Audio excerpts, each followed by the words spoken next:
Sveiki, nuskendusių kopų radijas pradeda savo darbo laidą apie geležinkelio bėgius, kaip juos ilginti, trumpinti ir šiaip apie viską, kas lemia gyvenimo posūkius.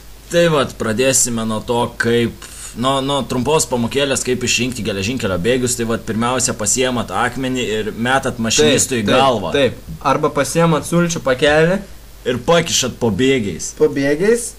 Taip jį atsidarysite. Jo, tai va. Atidarę pakelį, jūs galėsite paragauti sulčių. Sulčių. Kaip netikėta. Tai va, būtent. Nes sultise jūs tik galite rasti sulčių. Nektaro.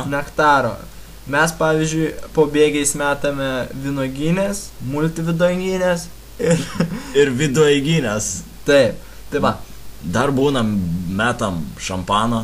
Į galvą už 10 baksų. Tai va, pastarį kartą susilažinom iš 3 smūgių į galvą ir pralašėm abudu, karočią.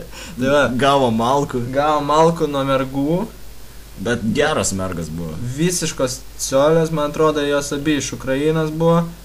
Nesusikalbėjom visiškai. Tai... Bet karočią, visą laiką jos sakė no, jo, tai mes... Tai supratom, kad yes. Ir tai va, viskas įvyko. Tai va, tiek apie tos bėgius, o dabar norėtume pareklamuoti savo naujausią mados šauksmą. Tai yra, girdit? Tai yra saldainis. Nuo medijus.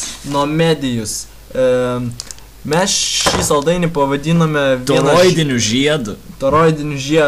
Dėl to, kad ant toroidinio žiedo būtent pasismeigia mūsų vaikystės draugas Nomedijus, kuris tragiškai žuvo statybose. Tai va.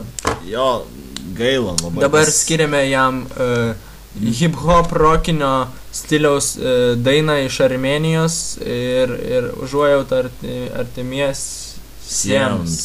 Tai va, leidžiame dainą jo artimiesiems, kad viskas bus gerai.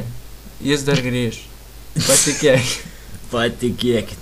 Šiaip tai jis nebegrįž, bet vis tiek. Viltis miršta paskutinė. Taip, būkit durni.